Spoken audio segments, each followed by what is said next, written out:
Hello everyone, বাঙালিয়ানা রেসিপিতে আপনাদের সবাইকে স্বাগত। আজকে বানাচ্ছি ডাল ঘন্ট। ওই জন্য কড়াইয়ে আমি দিয়ে দিচ্ছি কিছু পরিমাণ তেল, আর ভিতর দিয়ে দিয়েছি ডাল, দিয়ে ভালোভাবে এটা ভেজে নিতে হবে।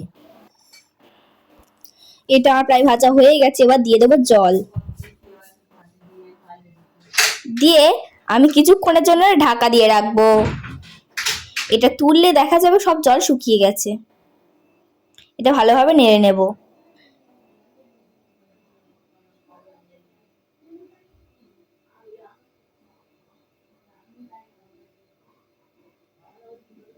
তারপর এর ভিতরে জল ঢেলে দেব, দিয়ে এটা ভালোভাবে নেড়ে চেড়ে নিয়ে একটা একটা প্লেটে এটা নামিয়ে নিতে হবে। তারপর আমি কড়াতে তেল নিয়ে নেব, নিয়ে তার ভিতরে দিয়ে দেবো গোটা জিরে আর শুকনো লঙ্কা, আর দিয়ে দেব তেজপাতা। এবার দেব আদা বাটা, তারপরে এটা নেড়ে নেব। তারপরে এর ভিতরে দিয়ে দেব হলুদ গুঁড়ো, এবার দেব চিনি,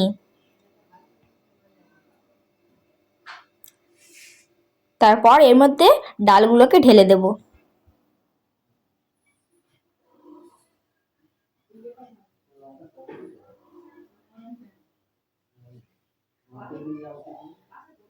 দেখুন কত সুন্দর হয়েছে।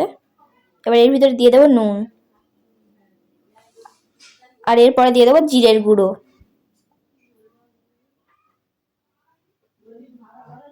এর ভালোভাবে নেড়ে নিয়ে এর ভিতরে দিয়ে দেব ধনিয়া পাতা, দিয়ে এটা ভালোভাবে নেড়ে নিতে হবে।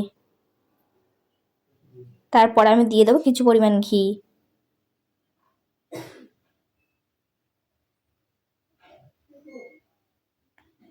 তারপরে এটা আমি একটা প্লেটে নামিয়ে নেব। তারপরে ভিতরে দিয়ে দেবো ভাজা মশলা। এটা দেখতে যত সুন্দর হয়েছে, এটা খেতেও ততটাই সুন্দর হয়েছে। আপনারাও করে দেখবেন, আপনাদেরও ভালো লাগবে। টাটা।